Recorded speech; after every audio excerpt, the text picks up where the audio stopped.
Départ maintenant sur les traces d'un passionné de bunker, à tel point qu'il fait des vidéos de ses explorations pour alimenter une chaîne YouTube, Bunker Memory. Vincent Auvalère développe depuis plusieurs années une communauté en ligne. Stéphane Gaudry et Louise Cléty l'ont rencontré.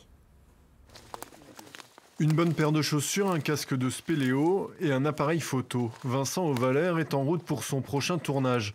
À l'aide des connaissances de son camarade Jean-Baptiste et d'une carte d'état-major de 1918, il a repéré l'entrée d'une galerie française de la Première Guerre mondiale et c'est là qu'il emmène ses followers. Salut les amis, aujourd'hui on se retrouve dans un lieu vraiment particulier. Salut les amis. Passionné depuis l'enfance par les fortifications en tout genre, il a commencé par poster de petites vidéos de ses explorations sur sa page Facebook personnelle. Et devant le succès qu'elles ont remporté, il a vite créé une page dédiée, puis une chaîne YouTube, Bunker Memory. Et au fur et à mesure, j'ai de plus en plus de passionnés qui m'ont suivi et qui m'envoyaient des messages, qui me donnaient des indications également pour trouver des ouvrages. Et c'est comme ça que j'ai pu aller sur le terrain avec ces passionnés-là et partager des informations comme des cartes, des plans d'époque.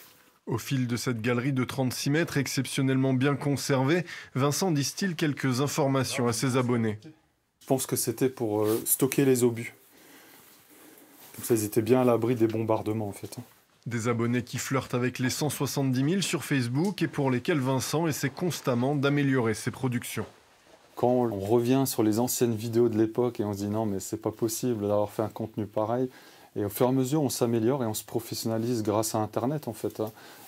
Je suis des tutos sur YouTube comme beaucoup de gens, j'ai appris sur le tas. Le terrain de jeu privilégié de Vincent, ce sont évidemment les sites de la Première Guerre mondiale dans les Vosges. Mais le vidéaste n'hésite pas à sortir de la région pour explorer le mur de l'Atlantique ou d'autres sites de guerre au gré de ses vacances. Prochaine étape, avec son association Gardien d'Histoire, organiser des visites de groupe.